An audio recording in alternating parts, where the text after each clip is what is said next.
Thanks, Tim.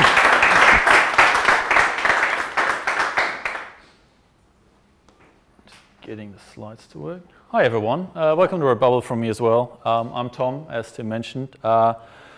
Just a few things up front. So we got a little hashtag down there, which is barely readable. It's art plus text, so if you guys want to tweet, Facebook or whatever, feel free to. We got plenty of time for questions in the end, so unless there's something super urgent, just hold on. So I'm going to talk today about some user research, and the title of the talk is Stop Guessing. So basically what I want you to take away from this talk is how you can learn more about your users, find out why they do and what they're doing, and get a better product out in the market. So about us, the reason I'm saying about us is because I have a lovely co-worker, Abla, who is based in the US, who's helped me develop and prepare that talk. So she's our main user researcher, and she's also a UX designer at Redbubble, and she kind of helps teams out whenever they have to user research, interview, or just test something. And I'm a front and back end engineer here at Redbubble. My team has done extensive user research over the last half year, working on a part of our website, and we tried lots of techniques. So I'll be presenting for you today. Abla can't be, unfortunately. So this is what I'm going to talk about today. First, a really quick definition. I'm not going to bore you to death about what user research is. Then a little bit about how it all works. The main questions answered. We're going to jump in that, and after that, a good chunk of what we learned, how we applied it, and what we've taken away from all this user research. So what's user research? Really, user research is, the first half is understanding the user. And by the user, I mean what they're doing, why they're doing it, when they're doing it, the needs, anything around it. So the motivations, as I said here. So really, at the core is, if you don't understand your user, then how could you possibly develop a product that fits the user that you want to develop it for? And you do that understanding through research. So the research, which we're going to cover in this talk, is all about understanding what the user needs and wants. And we do that through feedback, through direct feedback, through observation, through indirect and direct technologies and techniques. Analysis, so I'm pretty sure most of you have used Google Analytics or some other analytics tool in one way or the other. That's also a form of user research, because you're actually analyzing the user and looking what they're doing. So this is really the basic definition of user research, is really understanding the user through research, and there are different ways to do that. So why, who, when, and what? So these are, in my opinion, the main questions need to be answered. So why is basically, why is that important? Why do we want to understand about the user, and why do we want to do that research? Who is, in this case, who in the team, like who in the team should do the research? When is pretty obvious. So when during the development cycle or through a concepting phase should we do it? And what is more about how to go about some user research. So why? There are a few reasons for that, and again, first part of user research, understanding users, so you understand where users coming from, so can you relate to the users. So usually when you look at a website, then you think differently to what the actual user does. Which brings me directly to the second point, that you're not the user. As much as you use your website or app or product or whatever you're developing, you think differently than what your user does. And until you understand what the actual person you're developing for thinks, you have basically no clue. You can might as well hold a finger in the air and guess, because it could be 50-50 or worse. A good way to visualize this, or a very prominent way to visualize this, is our personas. I'm pretty sure some of you have heard personas. Personas basically just describing 1 or 2 or 5 different ways, like regular customers or regular users for your product. And the second reason, or the second big chunk about why, is that analytics won't tell you the why. So analytics can tell you what people are doing, and they might give you a little bit of insight, but generally you won't understand why people are doing that. So all of that understanding is to actually save you time from building the wrong thing. As I said before, unless you understand your user, unless you understand what they're doing, you might as well be building the wrong thing because you don't know. Analytics, if you just look at numbers, you might have a lucky shot here or there because numbers go up or numbers go down. But unless you understand what people want and what people need, you might as well be building the wrong thing. Next, so who? Again, who is who from your team or from your team of developers or designers, engineers, doesn't matter who it is. And we're firm believers that everyone should do that.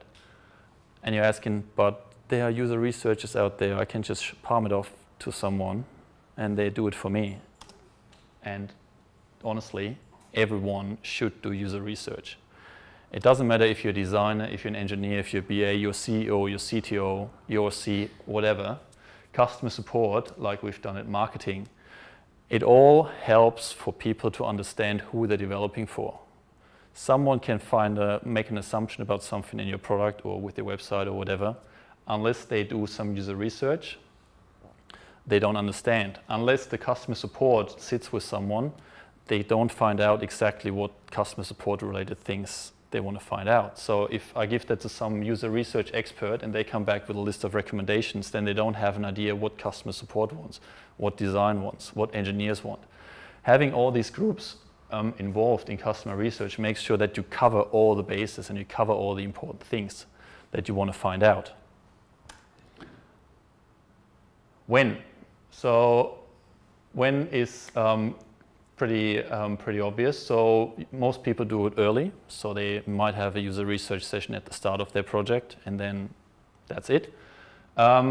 Important thing here is you should do it often and you should do it continuously. So once you have the basic user research down and you do some work on your product, come back to it, put some assumptions in, come back to it, reevaluate, come over it. So because after a while you don't know whether the interpretation that you got from your first user research is true, is still true. So generally during coding, brainstorming, after release, design, all of this is important to come back to it. So I have a good example later on where we had some early user research, we had some assumptions, and then we came back, dug deeper, and we found out that it was completely wrong. And people talked to us one way in the first place, and then when we asked in a different way, the reception was completely different.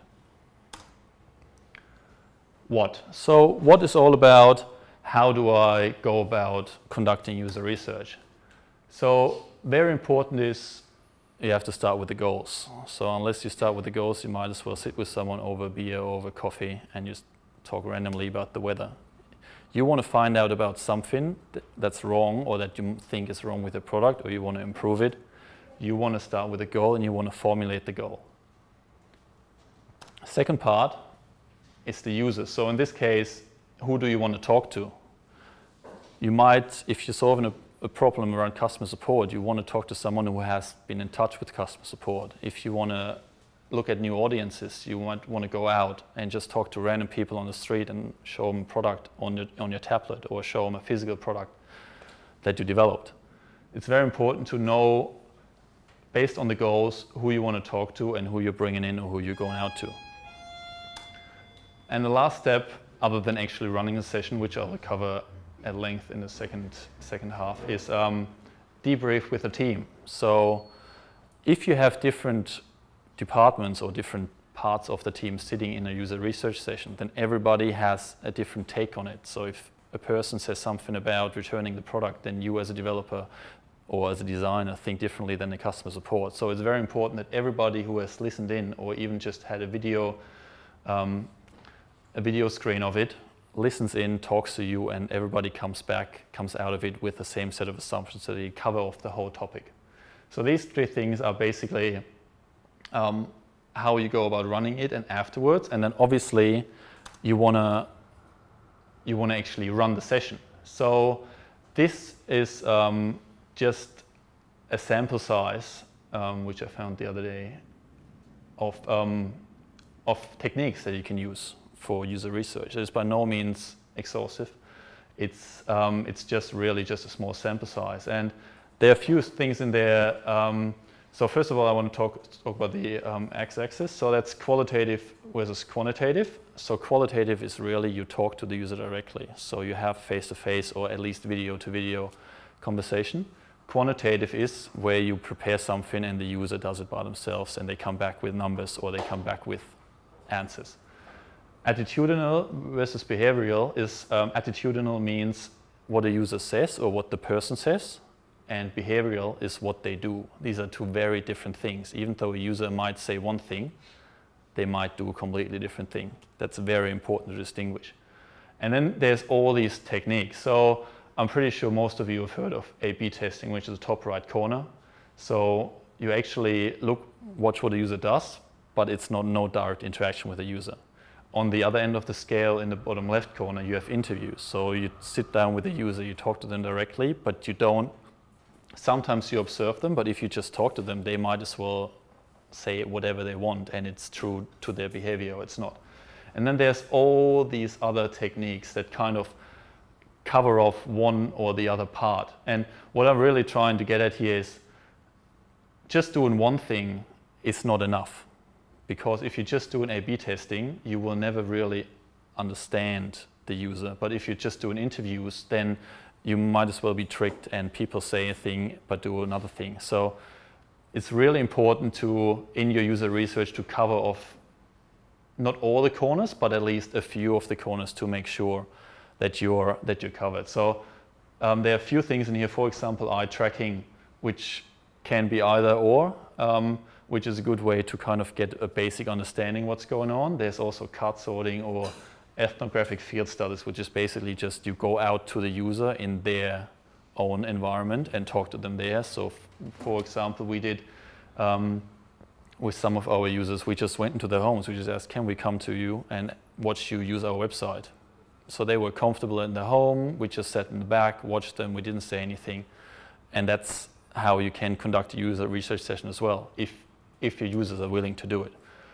So I will go in the next part of the talk, I will go into some of these in more detail. What we're really focusing on at Redbubble, or what we're mainly doing, other than some of the other ones, is interviews and A/B testing. These are really our cornerstones of our way of working. So either we do first A/B testing, then we follow up with user interviews, or we do it the other way around. We have some other things in here, but these are really our two cornerstones about the way we work.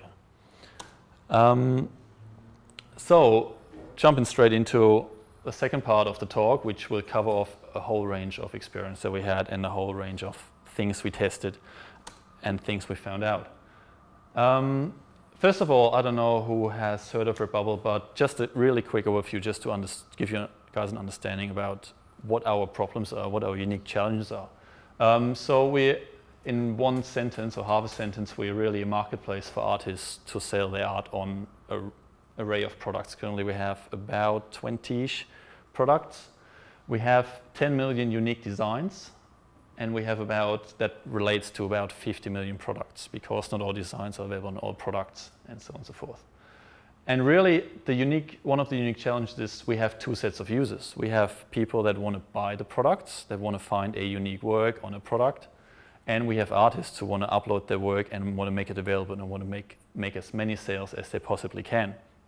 And there are different needs and goals for both of these user groups, and that's where we kind of different to some companies, because we have to make sure that we're not just working towards one and completely neglecting the other, because if we don't get any artwork from artists anymore, we can shut down, but if we don't sell anything, we can shut down as well. So, first example is product reviews. Just to give you a bit of a background, so in the last 6 months, what I mentioned is we basically redid our product page, and I will show a picture of that later on. And the first thing we did was kind of understand what customers really want from a product page, what they want to see, what they base their buying decision on. So the first thing we did was we did some card sorting.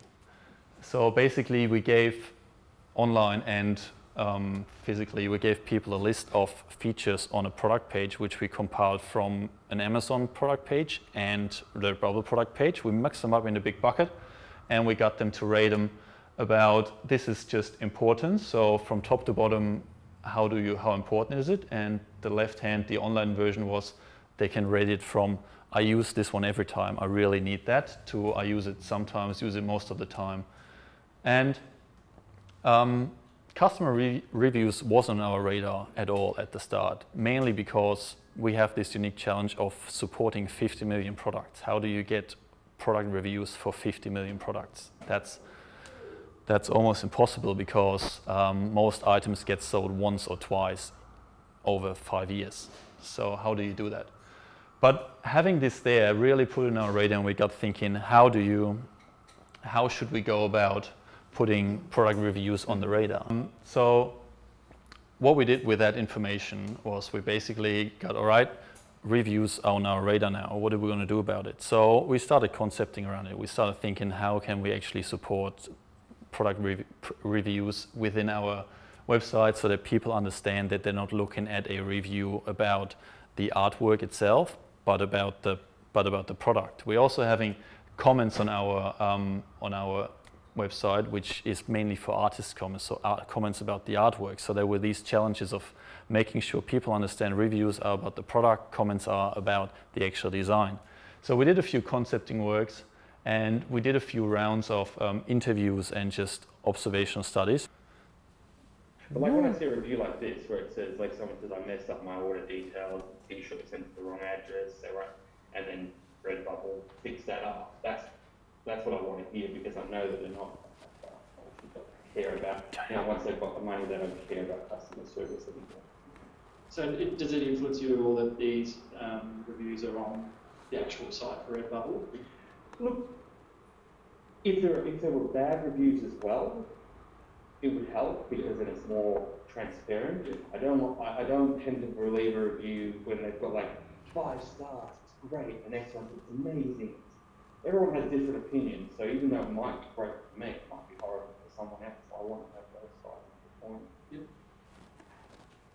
With the reviews, are you suspicious about like overly positive reviews? Some like a t-shirt, yeah.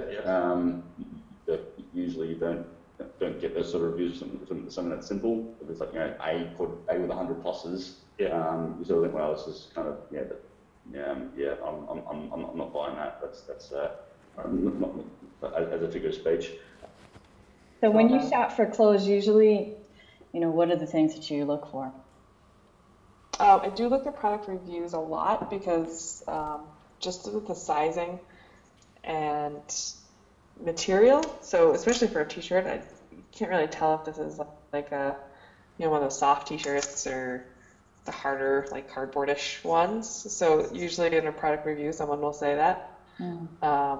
Or especially for myself, if I'm shopping for myself, and my husband, because he's really tall, but I like to know what the size, if it's running small or big or short or tall, whatever.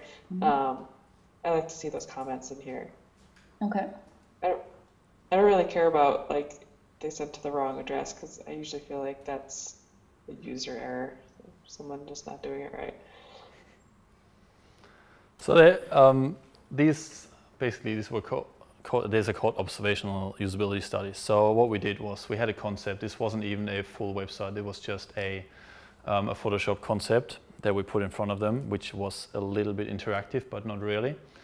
We gave them a task, and then we followed up with questions afterwards. So we observed them doing a task. So for example, the task in this case was to find or to buy that t-shirt, to add the t-shirt to the cart, and then afterwards we asked them what's important to you, what are you looking out for, and then we get this kind of information. And there were like interesting things in there. For example, the biggest one that jumped out to us when we did that was that people want to see negative reviews. So you would think, if we have all 5 stars and all thumbs up, that's awesome. People want to see that, but people get suspicious, and people really think, if there's no negative review in there, then this might be fake. These might be just coming from the website itself. And without actually talking to the user, you would never find out about that. You had no clue what the user thinks about that and what it does. So we found that out mainly because our first concept only had 5 stars and only had thumbs up in there, and then they said, I don't trust this. Doesn't look right to me. Doesn't look fake to me. So this we did in the office here and in San Francisco, where our partner offices, and we just got.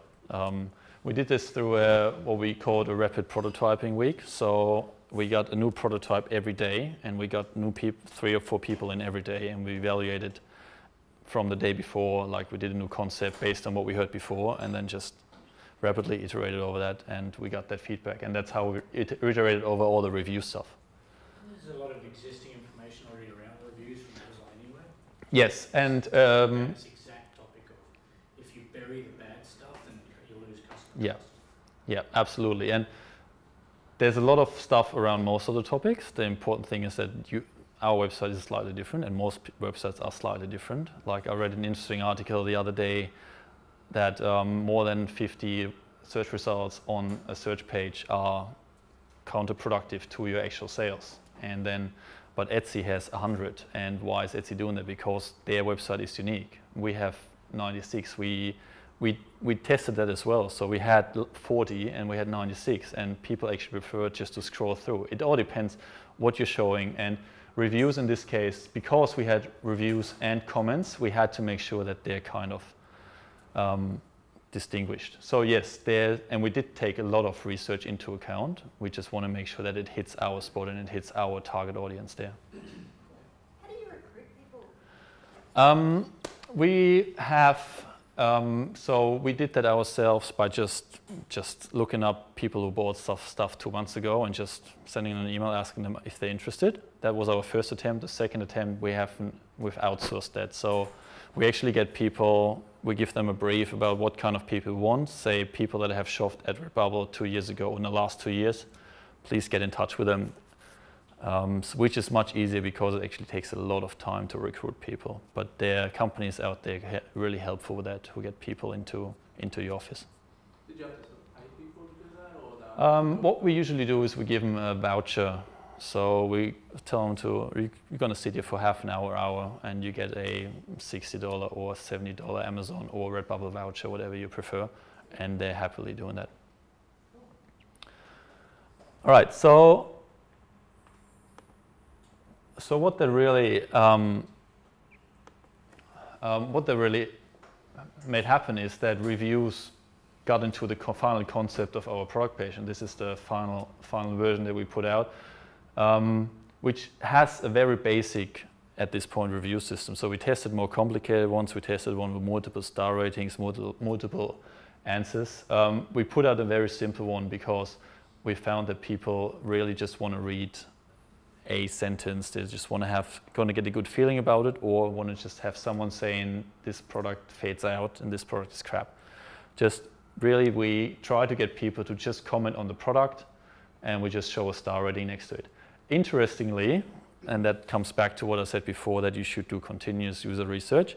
When we asked our artists about that, initially they said, oh yeah, reviews are fine. After we released it, they were up in arms against it, and they were completely, very unhappy, let's put it that way, because they then said, how do you can't put a review that's not about my product, that's someone else's product that they sold, and if you show that, then they're not going to buy my product or whatever. So it took us a lot of convincing and a lot of talking to artists, and we're actually iterating over that in the near future as well, just to make sure that artists understand what this is about and that it's actually beneficial for them, that they're getting more sales out of it. But this is, we didn't hear that at the start, but we heard it afterwards. So it's very important that you come back and continue user research. So was there a measurable lift to revenue once it implemented? There was, with the reviews itself, we didn't hit quite the mark that we wanted. With the whole thing, we had a measurable lift in revenue and sales around that, yeah. So I'm just going to go through a few more examples that are a bit smaller. So apparel sizing chart. So at the start, before we did experimenting, we had our lovely info button underneath Add to Cart, and you had to click on that to get the sizing chart. Or actually, there's also a link underneath the actual sizing. And most of our customer complaints or most of our customer returns are from wrong sizes. So we said, why is that? Don't people understand the sizing chart? And we experimented with that. So we put the sizing chart right underneath Add to Cart without having to click a button or without having to scroll or anything. And we also experimented with a few formats. So we had an interactive format. We had a format where you just saw one of the sizes and you had to click through and all that kind of stuff. And it turns out that in this case, for our audience, if you just have a simple sizing chart, even though it might look complicated, people like that. And this alone gave us 6% plus in Add to Carts, surprisingly. So it's really small things. And this, again, the trigger here was the biggest, what's the biggest support question? What are people complaining about? What are people returning for? So there are different triggers that should lead into user research. And sometimes it's an interview itself that leads into a feature. Sometimes it's coming from the other end and it's just another department asking why is it happening, and then you can do some user research about that. Another fun example. So again, this is our little configuration screen, and the money back guarantee is what we were experimenting about. So in our interviews that we did during our rapid prototyping week, we heard some people say, I like when there is a 100% satisfaction guarantee, money back guarantee on the website. That just gives me confidence. I like that. I'm more inclined to shop. So what we did this time the other way around. So we had this qualitative feedback. So we started running an A/B test. So our A/B test was one variant with the money back guarantee and the other without it. So just Add to Cart and then the info button.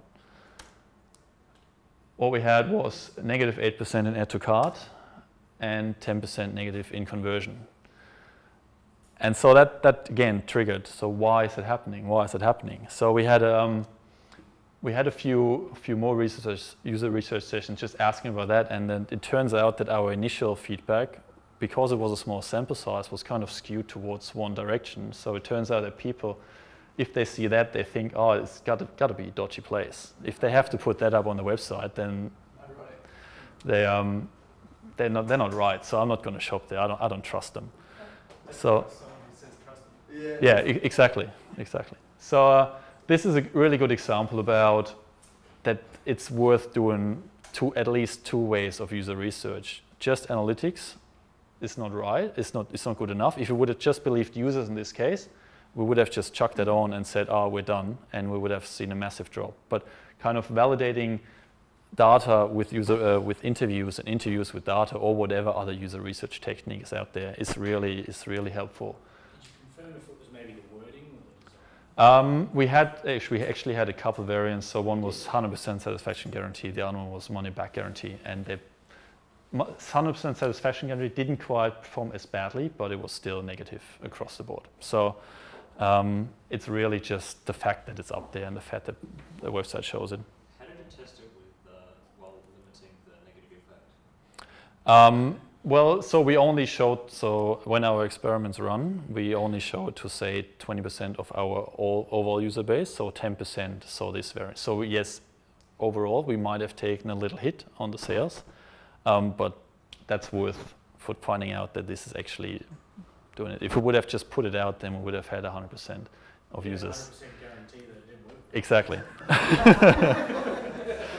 Exactly. This is a very interesting one. Again, all these experiments are around the product page, and this time around the delivery date. So this is really, every time we talk to people, they want to see product information, they want to see reviews, and they want to know when it arrives, because obviously you don't want to buy something that arrives in 4 weeks when you have a birthday present having to get out in 2 weeks' time. So we put that out on the website, again, A/B testing it. And we just had this simple thing underneath Add to Cart that says, look, if you buy this today and you're in Australia, which we guess because we're engineers, It will arrive at the 24th of March, which is 2 weeks or 1 week away. So the results, they were very mixed. So we have a few products, especially for Australia, that ship from Australia, and we have a few products that ship from the US. So interestingly, if we put that out, if the delivery date was 1 week or less, it was actually positive and people were converting more. If it was further away than 1 week, then we actually negative impact on the add to cart and conversion rate. So it was very interesting to find out that it's beneficial if it's a short amount of time, and it's completely unbeneficial if it's further away. So we actually haven't, excuse me, we actually haven't iterated over that, so we could have just shown it if it's less than a week and hide it completely, but that would give the user bad experience if they see one product and the other.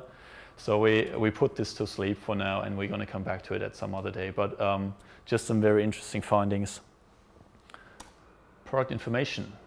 So this is an interesting technique that we did. So it was a slight variation of the user interview. So what we did is the people came in here, we sat them down, we gave them a task saying, look, you can buy any apparel that you want. Here's a $50 voucher, and you can actually ship it to your home address. So on top of the Amazon or whatever voucher, we actually allowed them to just sit down for 10-15 minutes, browse around the site, buy it, and they actually get it delivered.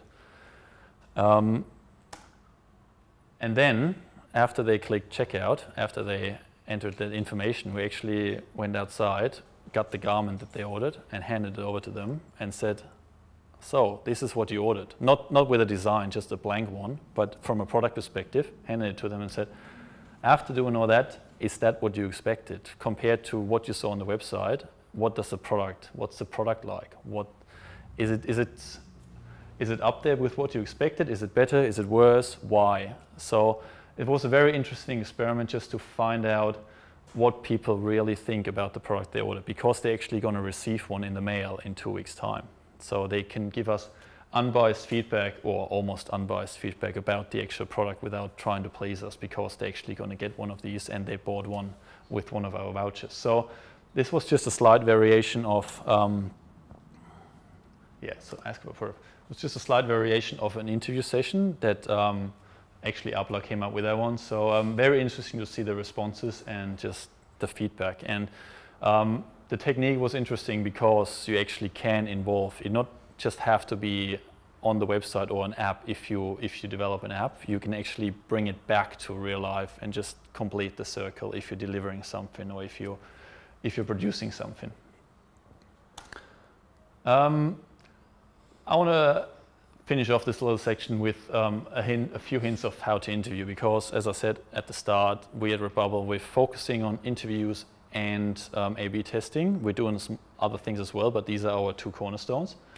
So if you get a person in, or if you're going off and you're talking to your boss, if you have a boss, and asking them, can I do some user research on my next product or my next project, how do you actually interview if people come in?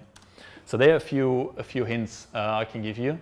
So the first one is, the first thing almost you have to say when they come in, you have to say, look, it's okay if you're being honest. Don't please us. We're not trying to test you. You have to tell us what's good and what's bad and what's ugly. It's really important, otherwise you're not going to get honest feedback. Then never ask anyone what they want. So the best way to do it is either observe it or give them a task and then let them talk you through it. So if you ask them what they want, then they come up with, who knows, really. You really got to keep it inside the goals and got to keep it contained. Otherwise, they're just going to go overboard. Questions. So it's very important to ask open-ended questions. If you just ask, do you like this? Yes/no questions. You're just going to get a yes/no answer. You're not going to find out why people are doing this, what people are thinking, and what they're needing. And asking whys. So always, if possible, follow up with why. So if someone clicked the button and then why?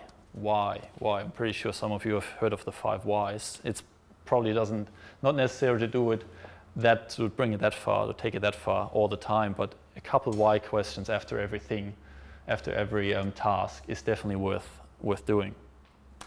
And the last big point is listen. So if you talk, then you're not going to learn anything other than that you're an awesome talker maybe. But if the other person talks and you listen, then that's where you actually learn. That's when you find out what they're thinking, what they're feeling. If you make them feel comfortable and they speak and open-minded, then we had people in here who wouldn't stop after an hour and 15 and just kept talking and talking and talking.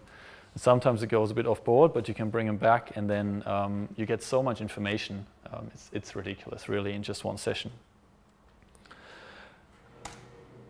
And that's pretty much it about our examples and about the whole talk. So there are a few really good resources out there. So a couple books that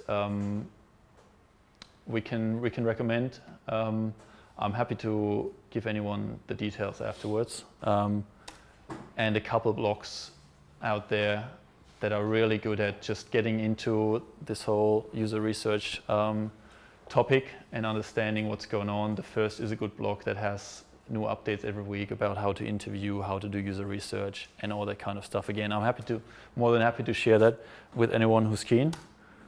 And last but not least, thanks for Temple Brewing for the beers. And thank you.